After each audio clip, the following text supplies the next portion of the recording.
In the year 2000, General Electric was the most valuable company on the planet, worth nearly $600 billion, more than Microsoft, more than Exxon, more than any corporation in the history of the world. It had been a member of the Dow Jones Industrial Average since the index was created in 1896, the only original company to survive the entire 20th century without being removed.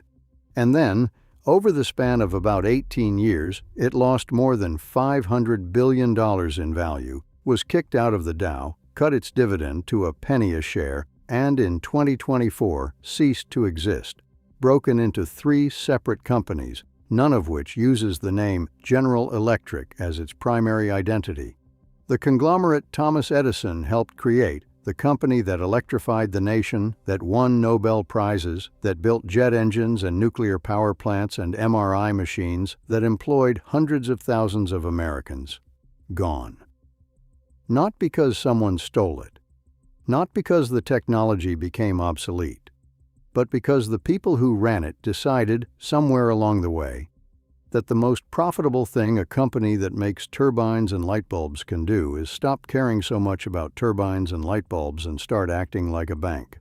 That story starts in Schenectady, New York in 1886, the year Thomas Edison moved his Edison Machine Works up from Lower Manhattan to a pair of vacant locomotive factory buildings sitting between the Erie Canal and the New York Central Railroad. Schenectady's local businessmen wanted the factory badly enough that they pooled together $7,500 of their own money to help Edison close the deal on the property. What they got in return was the foundation of a company town. Within a few years, Edison had consolidated his various electric companies, the Edison Lamp Company, the Edison Machine Works, Bergman and Company, under the umbrella of Edison General Electric, incorporated in New York in 1889. But Edison was an inventor, not a corporate strategist, and his company was locked in a patent war with a rival firm in Lynn, Massachusetts, called Thomson-Houston Electric, run by a former shoe manufacturer named Charles Coffin. J.P. Morgan, who had financed much of Edison's work, saw what needed to happen. In April of 1892, he arranged the merger of Edison General Electric and Thomson-Houston into a single entity, the General Electric Company. Edison's name was stripped from the title. He was given a seat on the board, attended exactly 1 meeting, and by 1894 had sold every share he owned. The company that bore the imprint of the world's most famous inventor was now run by a shoe salesman from Massachusetts. And Coffin, it turned out, was exactly the right man. He was a builder and an organizer, not a dreamer. He served as GE's president until 1913 and chairman until 1922, and under his leadership, the company became the dominant force in American electrical manufacturing, controlling by some accounts 85% of the lighting industry. What made GE different from every other industrial company of its era was a decision it made in 1900 that nobody else thought to make. It opened the first corporate research laboratory in the United States. The lab was housed at first in a converted barn on the Schenectady campus. The idea was radical. Hire actual scientists, give them real equipment and genuine freedom, and let them pursue basic research that might not pay off for years or even decades. It was a gamble on the premise that understanding how the world works at a molecular level would eventually produce things you could sell. And it worked beyond anything GE could have imagined. In 1909, a young physical chemist named Irving Langmuir arrived at the Schenectady lab, fresh from a doctorate in Germany and bored after a year of teaching at Stevens Institute of Technology. His assignment was to improve the tungsten filament light bulb, which at the time burned out quickly and blackened its own glass envelope. Langmuir didn't just improve it, he reinvented it. He figured out how to fill the bulb with inert gas to extend the filament's life, and in the process he discovered fundamental principles of surface chemistry that had eluded university physicists. In 1932, Irving Langmuir became the first scientist employed by a private corporation to win the Nobel Prize. He would spend his entire career at GE, earning 63 patents along the way. And his Nobel wasn't just a personal honor. It was proof that an industrial company could do science at the highest level, that the profit motive and pure research were not enemies. That idea made GE's lab the envy of corporate America, and it attracted talent that no university could outbid. The barn grew into a sprawling research campus. The work that came out of it, X-ray machines in 1896, the first American jet engine in 1941, the first commercial nuclear power plant in 1957, turned GE into something more than a manufacturer. It was an invention factory with a stock ticker. Schenectady grew around GE the way a town grows around a cathedral. The city earned the nickname the Electric City, sometimes the city that lights and hauls the world, and by the start of the Great Depression, roughly 30,000 people worked on the sprawling campus that stretched between the canal and the railroad tracks.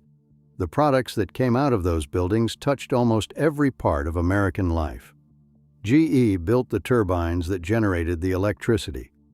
It made the light bulbs that burned in the lamps. It manufactured the refrigerators, the ranges, the toaster ovens. In 1927, GE brought to market its first monitor-top refrigerator. In the 1950s, it started selling toaster ovens. In the 1960s, self-cleaning ovens. By the late 1970s, over-the-range microwaves. If you grew up in mid-century America and your kitchen worked, there was a decent chance GE had a hand in it. But appliances were the least of it.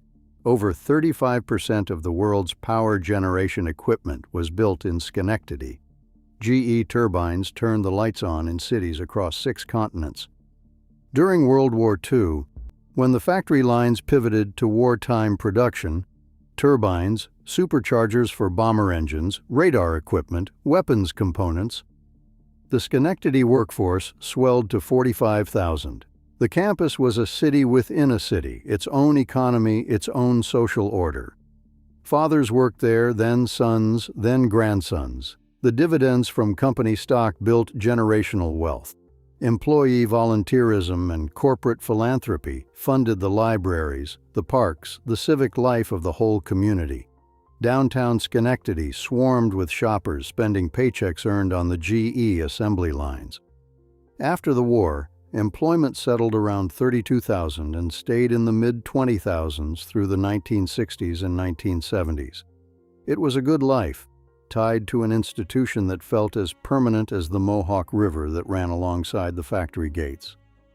GE was not just a manufacturer in this era, it was a symbol. When the Dow Jones Industrial Average was first calculated in 1896, GE was one of its 12 original members. The other 11, American Cotton Oil, American Sugar Refining, Distilling and Cattle Feeding, companies whose names now sound like relics from another century, would all eventually vanish from the index. GE remained.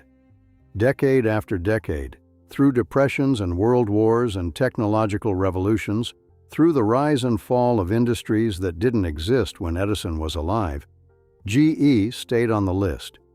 It became so embedded in American investing culture that owning GE stock was practically a civic act, as unremarkable as having a savings account.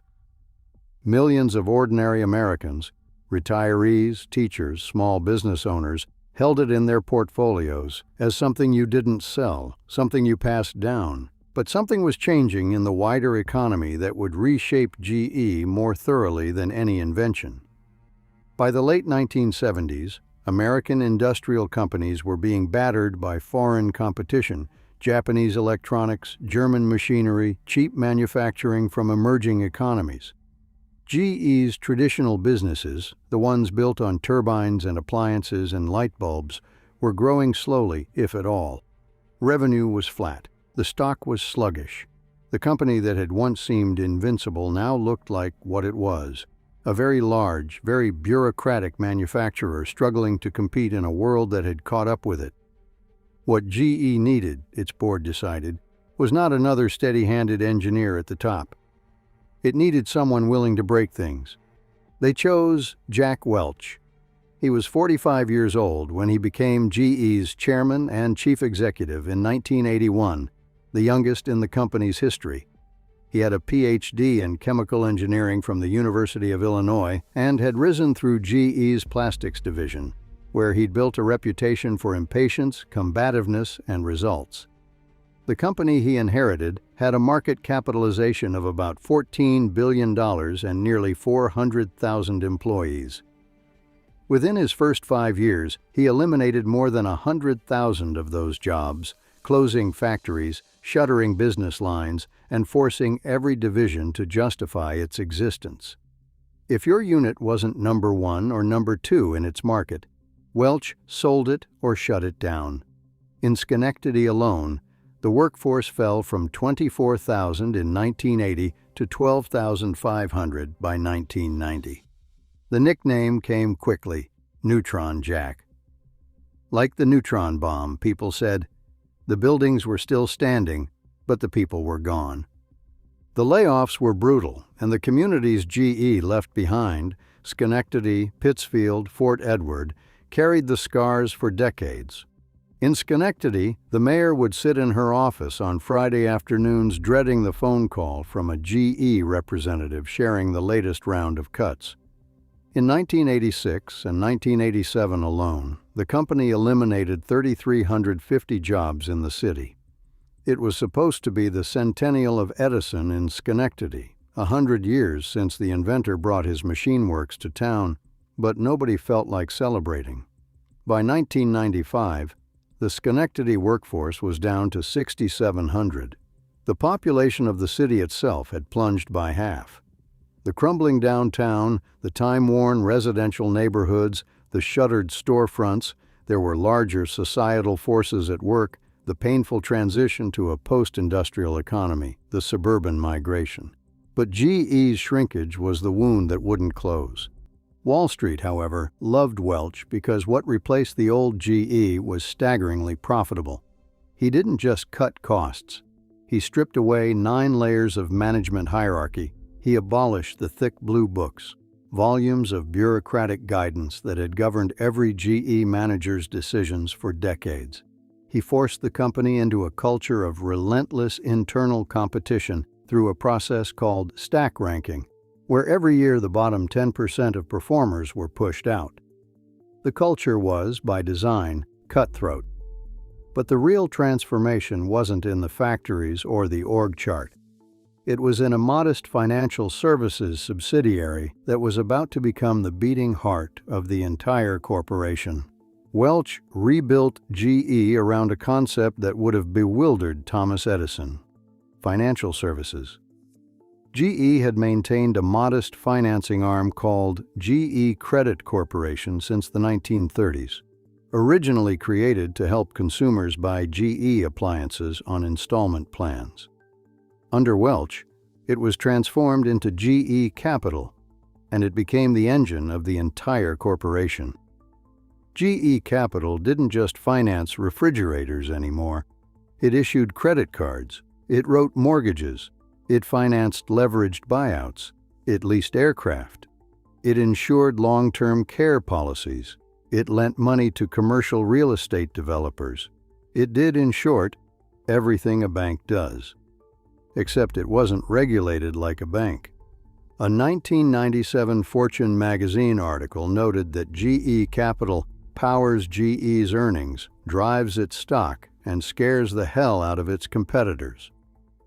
By the time Welch retired in 2001, financial services accounted for more than half of GE's revenue and more than a third of its profits. The industrial company that had electrified the nation was now, functionally, one of the largest financial institutions in the country. And here is where the story gets dangerous, because the thing that made GE Capital so valuable to Welch was also the thing that made it so toxic to everyone who came after him. It could be used to smooth earnings. GE, under Welch, hit its quarterly earnings targets with a regularity that was the envy of corporate America. Quarter after quarter, year after year, the numbers came in right where Wall Street expected them, sometimes to the penny. Analysts marveled at it. The business press fawned. But the mechanism behind that consistency was not operational excellence alone. When an industrial division had a bad quarter, GE Capital could time the sale of an asset, accelerate the recognition of revenue, or adjust the pace at which it booked income from long-term contracts. And the shortfall disappeared. The earnings were real, in the sense that money changed hands. But the picture they painted was not. The company looked like a machine of perfect predictability, when in truth it was a portfolio of wildly variable businesses being smoothed into a single reassuring line by an in-house financial arm with $600 billion in assets and an enormous amount of flexibility in how it reported them. While GE Capital grew, Welch also went on an acquisition spree that made the company almost unrecognizable. In December 1985, GE paid $6.28 billion for RCA Corporation, at the time the largest non-oil company merger in world business history. The deal was, on paper, about synergies. GE made land-based radar, RCA made ship-based radar. Both made semiconductors and satellites.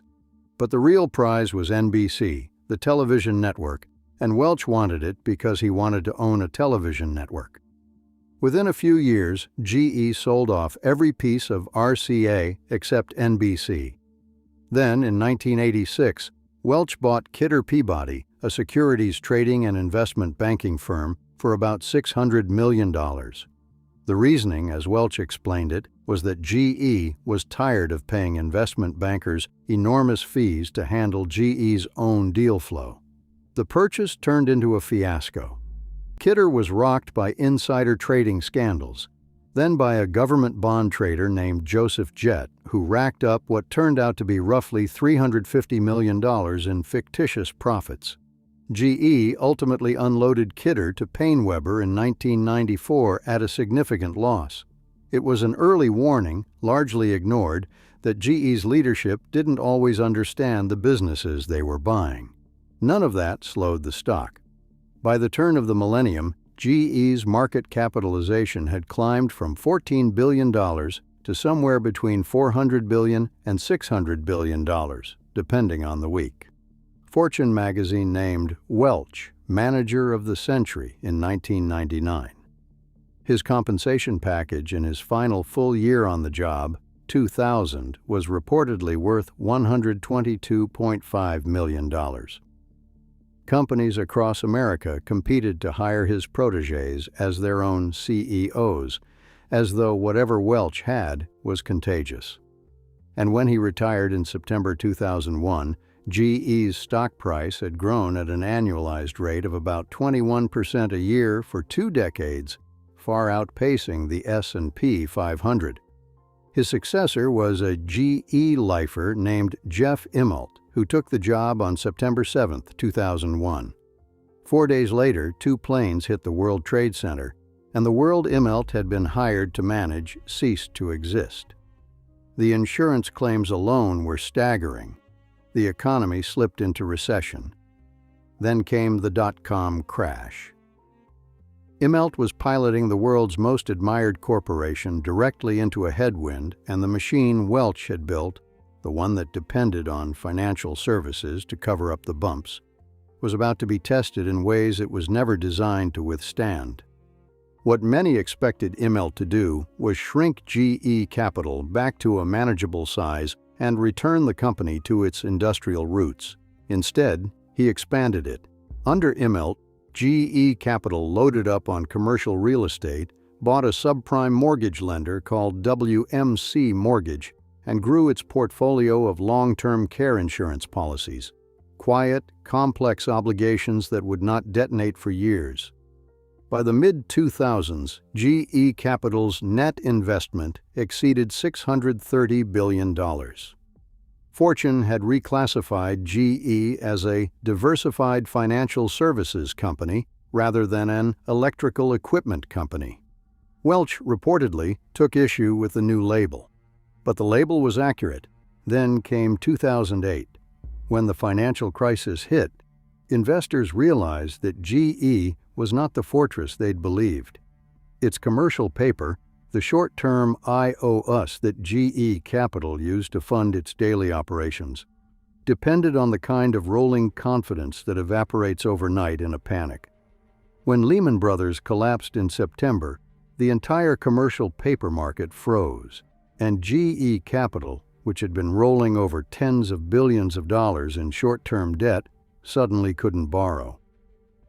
GE's stock, which had been trading above $35 a share before the crisis, plunged below $7. The company that made jet engines and MRI machines was being sold off as fast as the banks at the heart of the crisis. Warren Buffett stepped in with a $3 billion investment in preferred stock, paying a 10% annual dividend, terms so favorable to Buffett that they functioned as a measure of how much trouble GE was in. Buffett would eventually net a $1 billion profit on the deal. The federal government backstopped some of GE Capital's debt through the Temporary Liquidity Guarantee Program. The company that had spent 2 decades insisting it was fundamentally different from a bank was now being saved by the same mechanisms that saved the banks. GE also received a painful reminder of something it had done during the Welch years that barely anyone had paid attention to at the time. In 2009, the SEC charged GE with accounting fraud, alleging that the company had misled investors by reporting materially false and misleading results. GE settled by paying a $50 million penalty, admitting no wrongdoing but accepting the fine as the cost of moving forward. It was the first of what would be several encounters with securities regulators, and it fed a growing suspicion that the years of suspiciously perfect earnings had been built on something less than perfect honesty. GE survived the crisis, but the recovery was a slow bleed. In 2013, the Financial Stability Oversight Council designated GE Capital as systemically important, the official regulatory label for too big to fail. The company that once embodied American industrial ingenuity was now, by government decree, a threat to the financial system. Immelt began selling off pieces of GE Capital, eventually unloading roughly $200 billion in assets to firms like Blackstone and Wells Fargo. By 2016, the too big to fail designation was lifted, but the damage to GE's credibility and to its balance sheet was profound. And Immelt, perhaps sensing that the company's future couldn't rest on financial services anymore, made a bet on what he thought would replace it: industrial power. In 2015, GE completed its largest ever industrial acquisition, a $10.6 billion purchase of Alstom's power and grid business, a French company that made coal-fired and gas-fired turbines for utilities around the world. The deal was enormous. It added more than 30,000 employees, many of them in high-cost European locations.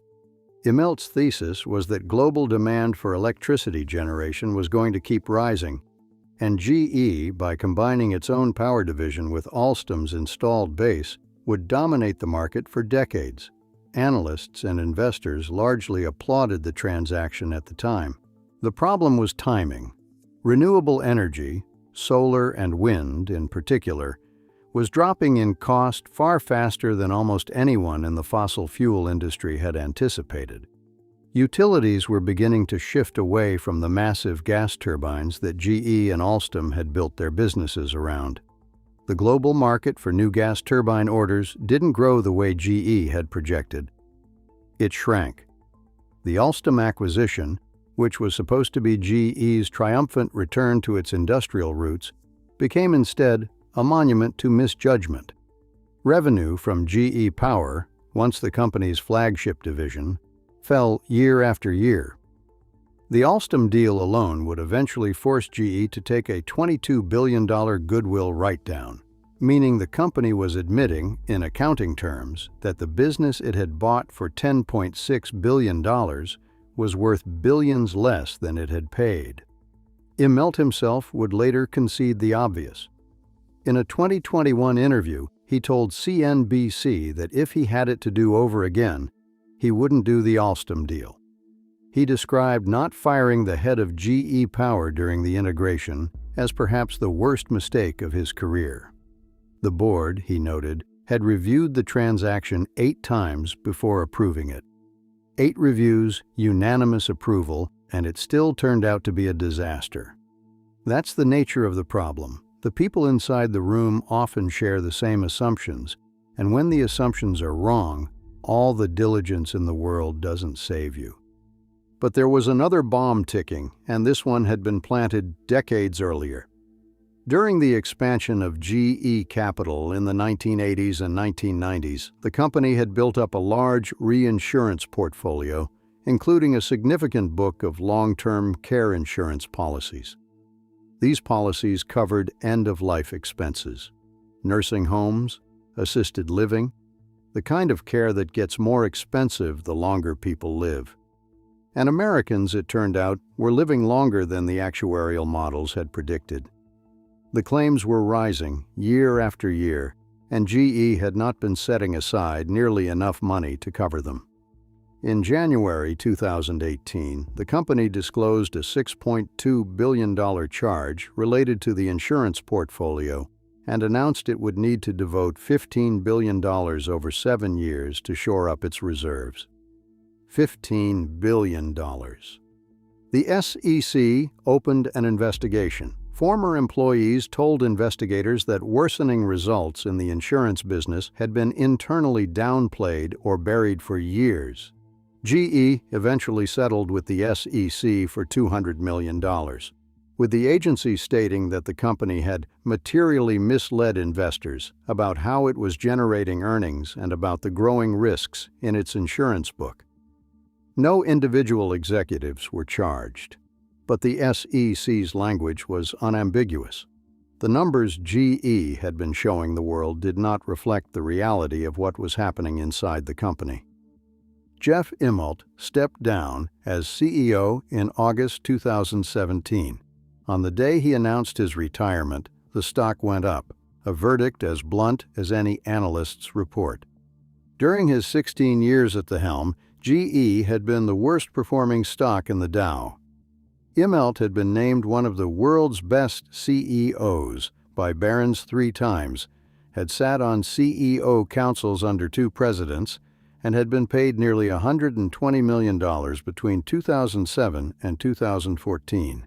It later emerged that GE had been flying not 1 but 2 corporate jets when Immelt traveled, an empty backup plane trailing the CEO's aircraft in case it broke down. The image was hard to shake. A company hemorrhaging value and laying off thousands, while its chief executive cruised the world with a spare airplane. GE's board later investigated whether to claw back Immelt's compensation. They concluded they had no sound legal basis to do so. He was replaced by John Flannery, a 30-year GE veteran who promised to cut costs, simplify the portfolio, and restore credibility. Flannery tried. He grounded the corporate jet fleet. He reduced the number of company cars issued to executives. He announced a review of compensation policies and pledged to break up the company by selling or spinning off the healthcare and transportation divisions. But the rot was deeper than any restructuring plan could address in a year. Every quarter seemed to bring a new disclosure. Worse numbers from Power, larger insurance liabilities, accounting revisions that raised more questions than they answered. A Deutsche Bank analyst told CNN that GE's financial disclosures had been opaque for years. The important numbers are buried, the analyst said. They don't want people to understand. Flannery lasted 14 months. The stock fell more than half on his watch, and the board, reconstituted with new independent directors who had no loyalty to the old GE, fired him in October 2018. In the same announcement, GE disclosed that it would take a $23 billion impairment charge on its power division and miss its earnings forecast for the year. GE's share price was around $11. To put that in perspective, a 2-pack of GE's own 40-watt LED light bulbs cost about the same.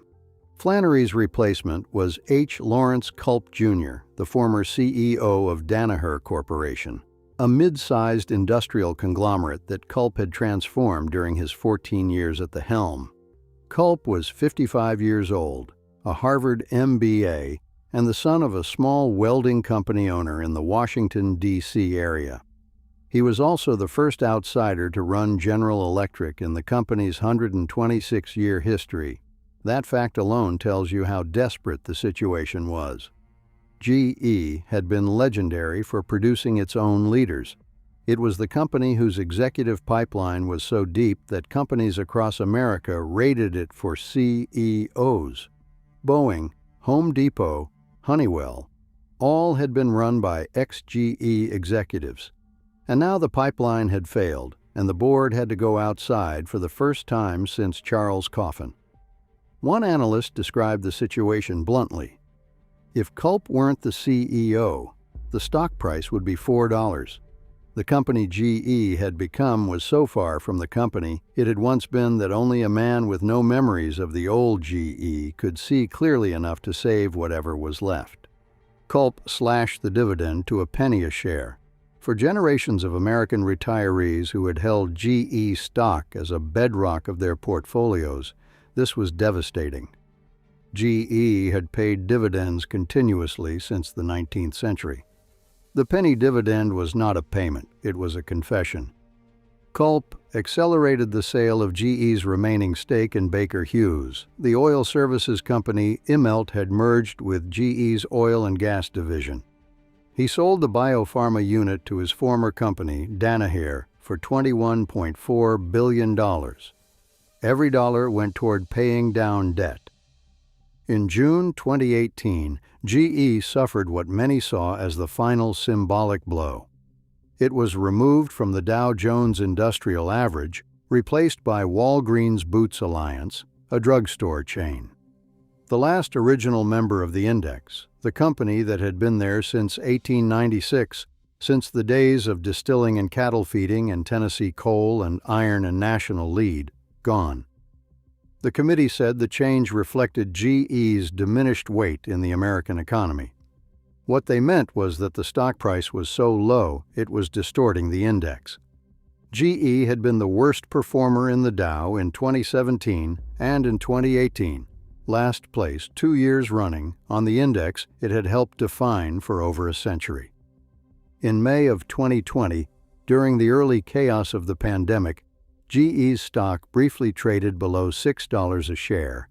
The company that had been worth $600 billion 2 decades earlier had a market capitalization of about $50 billion. In 2021, Culp executed a 1-for-8 reverse stock split just to stabilize the listing. And then he did the thing that nobody who had watched GE for 130 years would have believed possible. On November 9th, 2021, Culp announced that General Electric would be broken into 3 independent publicly traded companies. GE Healthcare, headquartered in Chicago, focused on medical technology and diagnostics with nearly $20 billion in annual revenue. GE Vernova, based in Cambridge, Massachusetts, containing the energy businesses, the power division, the renewables, the legacy of those Alstom turbines, with about $15 billion in revenue.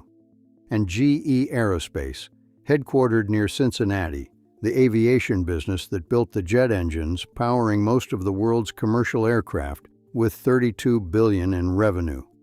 GE Aerospace would retain the historic ticker symbol and serve as the legal successor to the original General Electric Company. The company that Edison and Morgan and Coffin had assembled from patent disputes and barn laboratories was being deliberately taken apart by the 14th person to run it. The breakup was completed in stages. GE Healthcare was spun off in January 2023, GE Vernova in April 2024. Shareholders received proportional stakes in each new company. As of that date, the conglomerate called General Electric no longer existed. The logic was straightforward, even if the outcome was extraordinary. Each business, freed from the conglomerate structure, could allocate its own capital, attract its own investors, and be valued on its own merits rather than being dragged down or propped up by the others. The conglomerate discount, as Wall Street calls it, had been punishing GE for years. Investors who wanted exposure to jet engines didn't want to also own a struggling power division and a legacy insurance book that might eat $15 billion. Splitting the company let each piece be judged on its own, and by at least one measure, it worked. GE Aerospace, freed from the weight of the other divisions, saw its stock climb. By 2025, it hit record intraday highs, riding a boom in defense spending and commercial aviation. The GE brand, licensed to all three companies, still appeared on jet engines and wind turbines and medical scanners around the world. The logo endured. What vanished was the empire behind it. Back in Schenectady, the old campus still stands. The turbine factory that once employed 45,000 people during World War II, that sent generators to power plants on every continent, that made the city famous as the Electric City. It's still there, physically.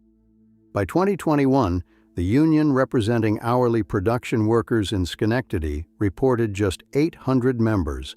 Only about 600 of them actually worked for GE. The men and women who still built the turbines and generators that helped light the world did their work in buildings designed to hold 50 times as many people. GE's regional workforce in the Capital District, by the company's own count, had fallen to roughly 4,000. Downtown Schenectady, which once swarmed with GE workers on their lunch breaks, had struggled through decades of decline. Crumbling storefronts, a population that had fallen by half since its peak. The story of GE is not really about bad luck or a changing economy or even the particular failures of particular CEOs, though there were plenty of those. It's about a specific idea that took hold in American business in the 1980s and used GE as its vehicle. The idea that a great industrial company can be made greater by turning itself into a financial company. That making things, turbines, light bulbs, jet engines, X-ray machines, is fine, but the real money is in money itself. GE Capital didn't just supplement the company's industrial earnings, it replaced them as the center of gravity. And once that shift happened, everything that followed, the opaque accounting, the earnings smoothing, the acquisitions that looked brilliant on paper and collapsed under scrutiny, the insurance liabilities that nobody wanted to examine too carefully, all of it became not just possible, but inevitable. The financial tail wagged the industrial dog for 20 years, and when the tail was finally cut off, there wasn't enough dog left to stand on its own. Jack Welch died in March of 2020 at 84. He had once said that his 20-year legacy as CEO should be judged by GE's performance over a comparable period into the 21st century. By that measure, the verdict is unambiguous. From its peak in August 2000 to its low in September 2020, GE's stock declined by roughly 90%.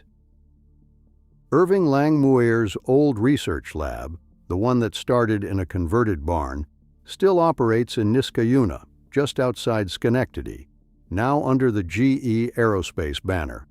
Scientists still work there, still publish papers, still file patents. The barn is long gone. So is the company that built it. What remains are three separate corporations, each carrying a piece of the GE logo, each responsible for its own balance sheet, none of them pretending to be something they're not. The most valuable company in the world became the most vivid proof that a company can be too many things at once, and that the quarter, when all the numbers line up perfectly, is sometimes the quarter you should worry about most. The sign on the old Schenectady gate still says General Electric.